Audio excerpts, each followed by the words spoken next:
Welcome to Agastya predictive technique. ఈరోజు మనం మాట్లాడుకోబోయేది ధనుస్సు రాశి. ధనుస్సు రాశి గురించి స్పిరిచువల్ ఆస్ట్రాలజీలో, ఎసర్టిక్ ఆస్ట్రాలజీలో దాని ప్రాముఖ్యత ఏంటి, దాంట్లో చాలా వరకు మన లక్షణాలని కవర్ చేసుకున్నాం ఇన్ డెప్త్.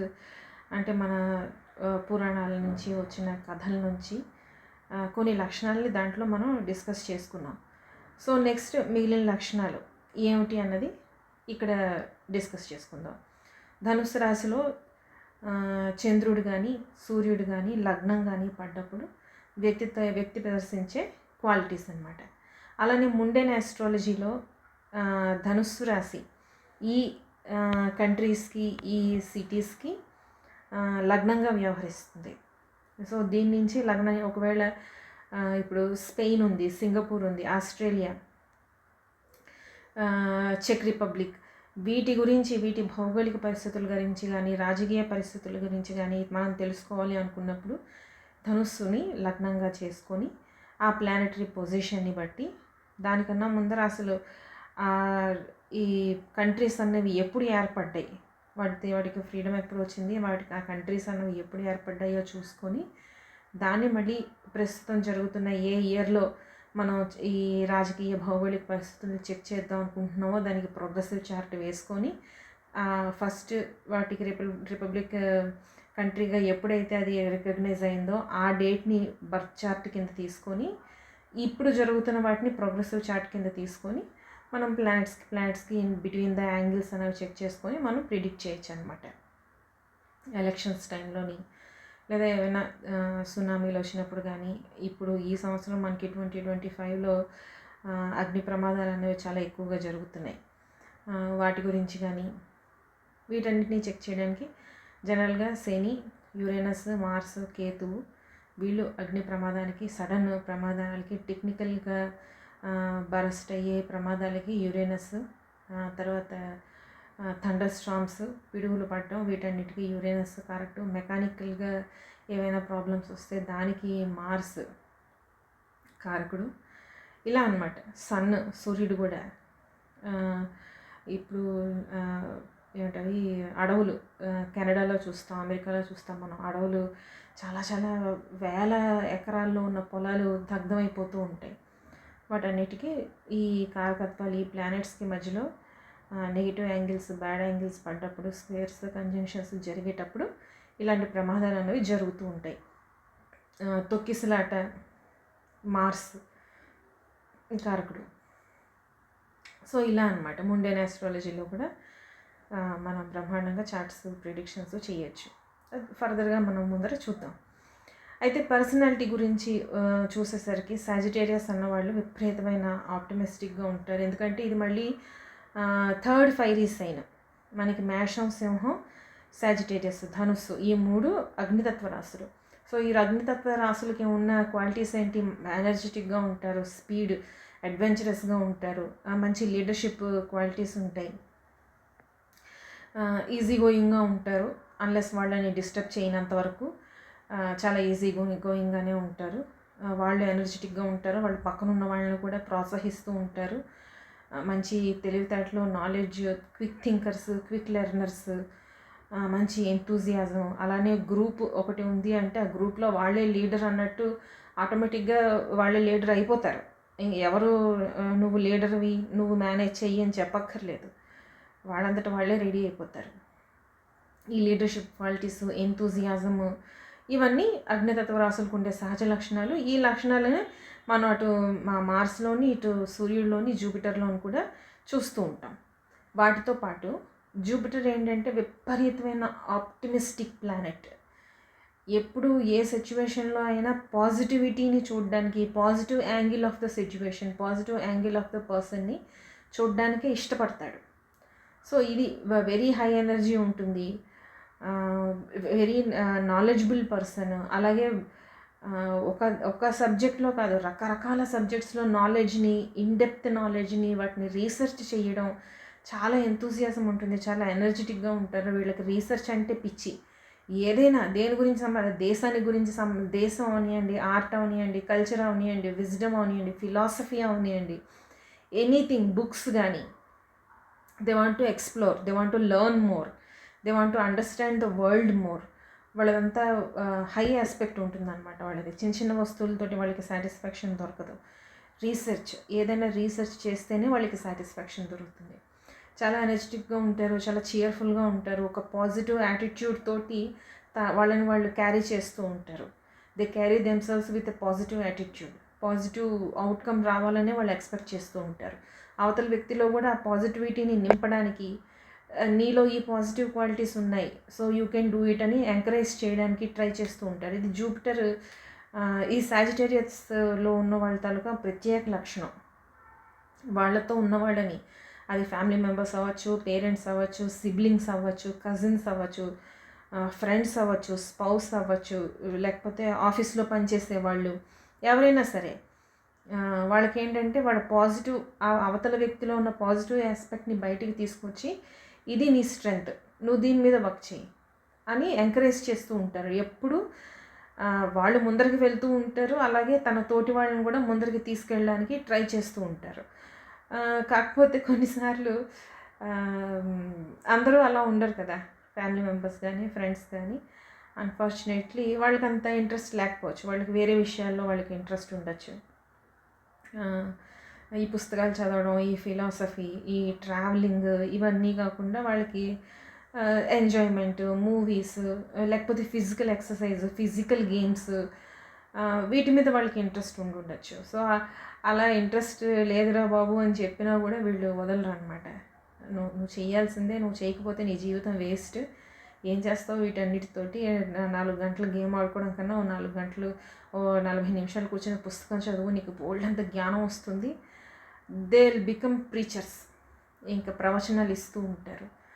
సో ఇలా ఉంటుంది జూపిటర్ తోటి. They are also adventurous. వీళ్ళు ట్రావెలింగ్ వీళ్ళకి చాలా ఇష్టం. అది ట్రావెలింగ్ ఎందుకు ఇష్టము అంటే, ఇది నేచర్ని చూసి ఎంజాయ్ చేయడానికి కాదు, ఆ డిఫరెంట్ ఏరియాస్లో ఉన్న కల్చర్ని, అక్కడున్న ఫిలాసఫీని, వాళ్ళ ఆహారపు అలవాట్లని, వ్యవహారాలని, వీటన్నిటిని అర్థం చేసుకోవడం. మళ్ళీ ఈ అర్థం చేసుకున్న వాటిని డిఫరెంట్ ఏరియాస్లో అర్థం చేసుకున్న వాటన్నిటిని మళ్ళీ కనెక్ట్ చేస్తారనమాట.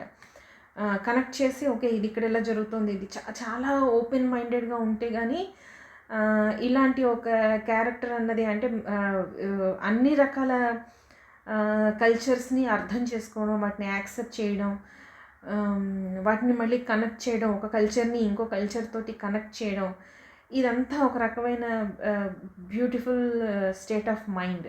అది జూపిటర్ వల్ల సాధ్యం మనకి. సో చాలా చీర్ఫుల్గా ఉంటారు, చాలా ఎంతూజియాస్టిక్గా ఉంటారు జర్నీలు చేయడానికి. అట్ ద సేమ్ టైం చుట్టూ ఉన్న ప్రపంచాన్ని, ఈవెన్ ఫిలాసఫీ ఆల్సో, వాళ్ళు ఒక ఫిలాసఫీని, వాళ్ళ కుటుంబం ఒక ఫిలాసఫీని ఫాలో అవుతున్నా కూడా అదర్ ఫిలాసఫీస్ని నేర్చుకోవడానికి, దాన్ని అర్థం చేసుకోవడానికి, ఎందుకు ఇలా అంటే డజంట్ మీన్ ఫిలాసఫీ గురించి తెలుసుకున్న వెంటనే దాన్ని ఫాలో అయిపోతారని కాదు. దే వాంట్ టు నో అసలు ఏముంది దాంట్లో, ఏముంది పాస్ట్లో ఏం జరిగింది, ఇది ఒక ఫిలాసఫీ ఇలా చేంజ్ అయ్యింది అంటే ఆ చేంజ్కి, ట్రాన్స్ఫర్మేషన్కి రీజన్ ఏంటి, ఇదనమాట వీళ్ళ ఎంతూజియాజం, అంటే ఇంట్రెస్ట్ ఆఫ్ లెర్నింగ్. వీటిలో ఛాలెంజెస్ వస్తూ ఉంటాయి, ఛాలెంజెస్ని కూడా వాళ్ళు యాక్సెప్ట్ చేస్తూ ఉంటారు, చాలా పేషెంట్గా వెయిట్ చేస్తూ ఉంటారు. నెక్స్ట్ ఇంకో బుక్, లేదా ఇంకొక పర్సన్, లేదా ఇంకో ఫిలాసఫర్ దొరికినప్పుడు మళ్ళీ వాళ్ళతో ఇదే విషయాన్ని డిస్కస్ చేస్తూ ఉంటారు. వీళ్ళదంతా ఒక ప్రొలాంగ్డ్ ప్లానింగ్, ప్రొలాంగ్డ్ డిస్కషన్స్ అన్నవి జరుగుతూ ఉంటాయి. ఒక దాంట్లో వీళ్ళకి ఇంకా బుర్ర స్థిరపడింది అంటే అది ఏదైనా అవ్వచ్చు, కంప్యూటర్ అవ్వచ్చు, ఆర్ట్ అవ్వచ్చు, సైన్స్ అవ్వచ్చు, ఎనీథింగ్. సో దాన్ని లైఫ్ లాంగ్ వాళ్ళు కంటిన్యూ చేయడానికి, దాన్ని వృద్ధి చెందడానికి, మళ్ళీ దాని మీద రీసెర్చ్ చేయడానికి వాళ్ళు ఇష్టపడతారు. అంటే నా జీవితం సార్థకం అయ్యింది అన్న ఒక రకమైన సంతృప్తి వస్తూ ఉంటుందన్నమాట వీళ్ళకి. చాలా ఇంటలెక్చువల్ పర్సన్స్, క్యూరియాసిటీ, విపరీతమైన క్యూరియాసిటీ ఉంటుంది వీళ్ళకి. ఈవెన్ స్పిరిచువాలిటీ గురించి, రకరకాల యూనివర్సల్ ప్రిన్సిపల్స్ గురించి వీళ్ళదంతా మైండ్ కూడా ధనుస్సు రాశి అన్నదే నైపుణ్య రాశి. వాళ్ళు ఎంత కాంప్లెక్స్ మ్యాథమెటిక్స్ అయినా, కాంప్లెక్స్ ఫిజిక్స్ అయినా కూడా, ఆస్ట్రానమీ అయినా కూడా వాళ్ళు దాన్ని ఛేదించి అర్థం చేసుకొని పర్స్యూ చేయడానికి ముందడుగు వేస్తారనమాట. అందుకే మనం ముందరే చెప్పుకున్నాం, ధనుసు రాశిలో ఏ గ్రహం ఉన్నా కూడా అది బ్రహ్మాండంగా పనిచేస్తుంది. వాళ్ళ ఎడ్యుకేషన్లో కానీ, వాళ్ళ రీసెర్చ్లో కానీ ఈ ప్లానెట్స్ అన్నవి చాలా బ్రహ్మాండంగా పనిచేస్తాయి అన్నమాట, హెల్ప్ చేస్తూ ఉంటాయి. తర్వాత అంటే వీళ్ళకి ఇది నాకు రాదు అని చెప్పి వెనకడుగు వేయడం అన్నది వీళ్ళకి తెలీదు. వెయిట్ చేస్తారు, వాళ్ళకి సరైన గురువు దొరికేంత వరకు వెయిట్ చేసి, అది ఎంత కాంప్లెక్స్ అయిన physics, metaphysics, astronomy, complicated maths, analytical అన్నీ అన్నమాట, ఏదైనా కూడా వాళ్ళకి ఆ గ్రాస్పింగ్ పవర్ కూడా చాలా తొందరగా అర్థమవుతుంది. మిగిలిన రాశుల వాళ్ళకన్నా ఈ రాశి వాళ్ళకి సబ్జెక్ట్ అనేది తొందరగా గ్రాస్ప్ చేస్తారు, తొందరగా అర్థమవుతుంది. అలానే వ్యక్తులు జూపిటర్ సహజంగానే చాలా నీతి నిజాయితీలతో ఉంటారు, వాళ్ళకి ధర్మబద్ధంగా ఉంటారు, చాలా ఎథికల్గా ఉంటారు. వాళ్ళు మాట్లాడే స్పీచ్ కూడా చాలా డైరెక్ట్గా ఉంటుంది. They don't play around the bush, అంటే ఏదో తిప్పి మాట్లాడడం, సర్కాస్టిక్గా మాట్లాడడం ఇలా ఉండదు. వాళ్ళు whether it is a positive opinion or a negative opinion, వాళ్ళు డైరెక్ట్గా మొహం మీద చెప్పేస్తారు. వాళ్ళకి ఏంటంటే ఐఎమ్ బీయింగ్ ట్రూత్ఫుల్, నేను నిజాన్ని మాట్లాడుతున్నాను అన్న సంతృప్తి వాళ్ళకు ఉంటుంది. కానీ చూసే వాళ్ళకి ఏంటంటే రూడ్ పర్సన్ లాగా అనిపిస్తుంది, పొగరుగా మాట్లాడుతున్నట్టు, ఏదో మొత్తం అంతా నాకే తెలుసు అని మాట్లాడుతున్నాడు అన్నట్టు అనిపిస్తుంది. But that is the direct approach of them. And వాళ్ళంత డైరెక్ట్గా చెప్తేనే వాళ్ళు అదే కరెక్టు, ఇదే నీతి నిజాయితీ, ఇదే కరెక్టు అని వాళ్ళ నమ్మకం అన్నమాట. సో ఇలా ఉంటుంది స్పీచ్. తర్వాత వాళ్ళ జనరాసిటీ అండ్ కంపాషనేట్. వీళ్ళు తక్కువ, వీళ్ళు డజంట్ మ్యాటర్ వాళ్ళు ఎలా రంగు రూపు చదువు ఆస్తి పాస్తులు ఎలా ఉన్నా కూడా. సో వీళ్ళ మెయిన్ ఎయిమ్ ఏంటంటే పక్కనున్న వ్యక్తికి కొంత విజ్డమ్ని షేర్ చేసి వాడిని పైకి తీసుకొని రావాలి, అది వాళ్ళకి తృప్తినిచ్చే విషయం అనమాట.